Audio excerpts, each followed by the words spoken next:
so Jack, congratulations.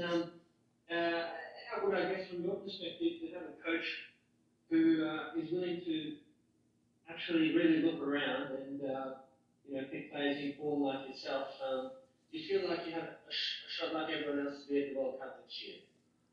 No, it's obviously something that I've always dreamed of, to be involved here. I know playing well for my club means it gives me every opportunity to get recognised, and yeah, the fact that I am here and I've managed to come back a couple of times, it gives me confidence that I must be doing something right. So just trying to put my best foot forward and enjoy being part of the environment. And for those even Socceroos fans who haven't really seen much of you maybe in the last 10 years or so, what do you hope you bring to the team? I think like everyone does when they want to play for their country, it's hard work and making sure you're doing the basics right. Obviously, I'm a left-sided defender, so like to get stuck in, do the dirty work, and then when it's time to keep the ball, I like to think I can bring that side as well. Anna Harrington. Yeah. Hi, Jack. Congratulations. Thank you. It seemed like a really good opportunity for defenders this window with a lot of injuries, fullbacks, and what do you feel what sort of opportunity is this for you to crack in and maybe put yourself firmly in the framework as a Jacob Italiano did last window? Yeah, any opportunity you get to come into camp, it's something that you need to take and try and grasp with both hands. Got two really exciting games and a good few days of training as well. So, like I said there, just hoping to put my best foot forward, enjoying the experience, and trying to make the most of it. Just one probably throwing back a bit.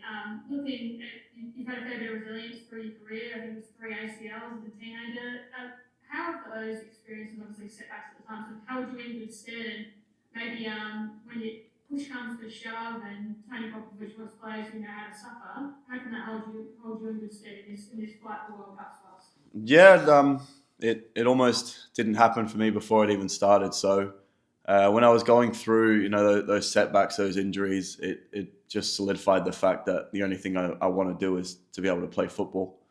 I know I've been through tough times, whether that's on the pitch or off the pitch. So no doubt I've got that resilience in me when it's needed. Ben Smith. Hey Jack, hope you're well. Yeah, obviously you were part of the extended squad for the World Cup qualifiers, or the training camp rather, for the Saudi Arabia and Japan games, and then you were in the squad for the New Zealand game. Does being close to a debut for a while now maybe make you want it just like a bit more than maybe you did 6 months ago?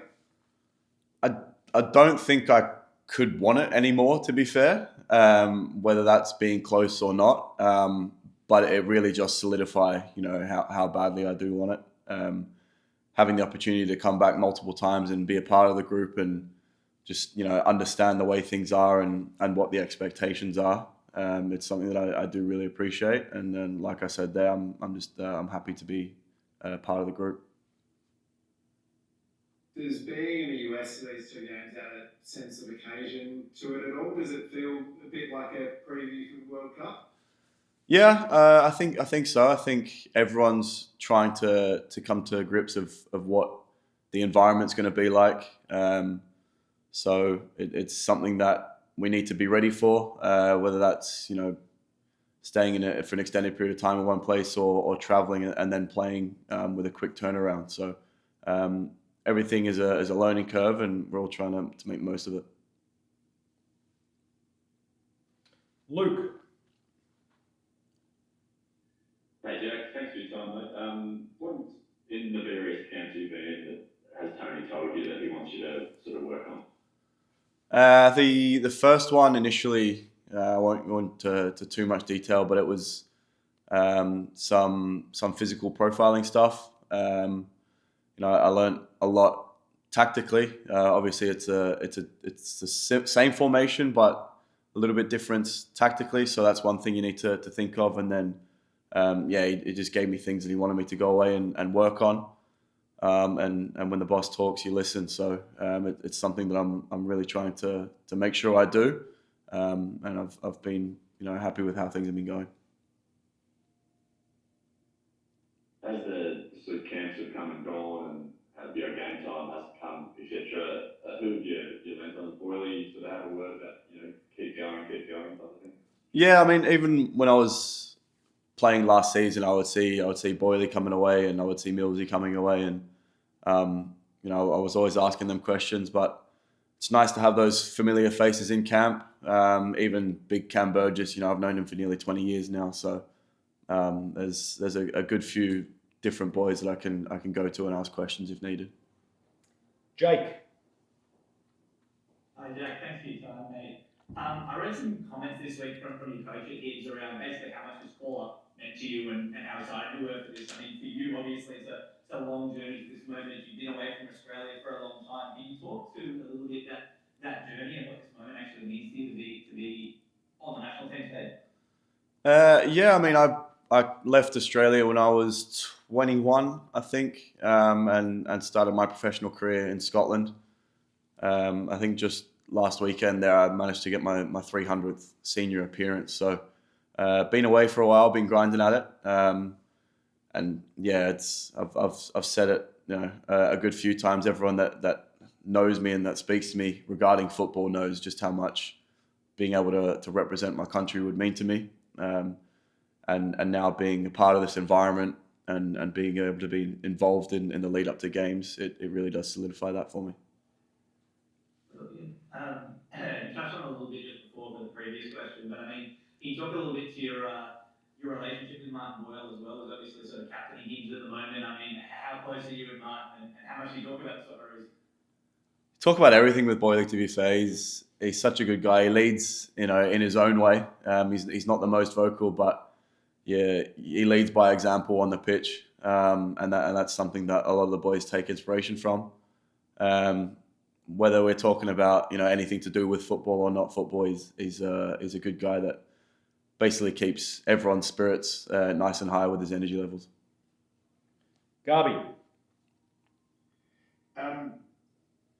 Yeah, Jack, I wanted to ask you just about what you make of the centre-back quality in the national team right now. Obviously, there's Harry Souttar to come back. Chicani's injured, but we know how well he's been doing. And Cam Burgess, you spoke about. As someone who I imagine observes Australian centre-backs and observes world football, what do you think of the stocks in that position at the moment? Yeah, top players. Obviously, I know how hard that does make it to be able to get involved, but at the same time, it's got to be motivation. You need to be at the absolute top of your game to be able to compete with that. Always watching, trying to learn, trying to get better, trying to improve, and that's something that you've not really got any excuse not to do when you're in this environment. You've got access to world-class facilities wherever you go, the staff, the background staff as well. They really do make it easy for you to be able to learn and grow. So watching those guys, they're like I said, they're top players, and they're in the position that I want to be in.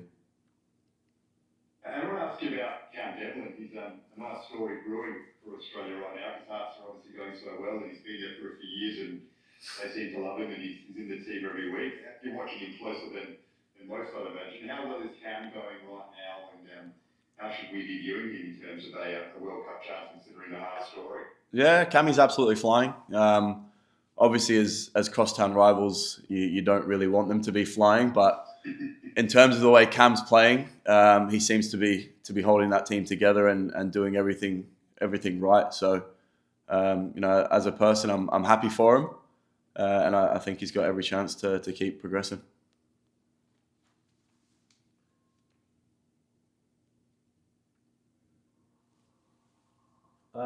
I think we've gone through everyone, have we not? We can go around the grounds now. Hands up if you have any further questions. Ben. Yeah, Jack, you're obviously one of the many graduates of the ECU Joondalup kind of system. There's been so many who've come over that pathway. You mentioned Cam Burgess, Adam Taggart's another one, Alex Grant, Shane Lowry, Josh Risman spent a bit of time there. What is it about that, or what was it about that pathway which has been so conducive to bringing through junior players up into, national teams at all level, including senior?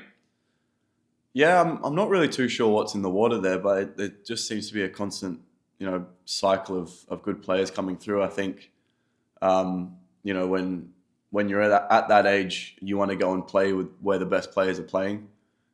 So when they've already got a good group, they're really pushing those players through. I know at the time when I was younger, they had people with really good contacts to clubs overseas, and also a lot of the players were going through and being involved in the A-League. So when you are younger and you're seeing those older players do that, that's sort of the footsteps you want to follow in. And I think that's why young talented players keep going to a club like that.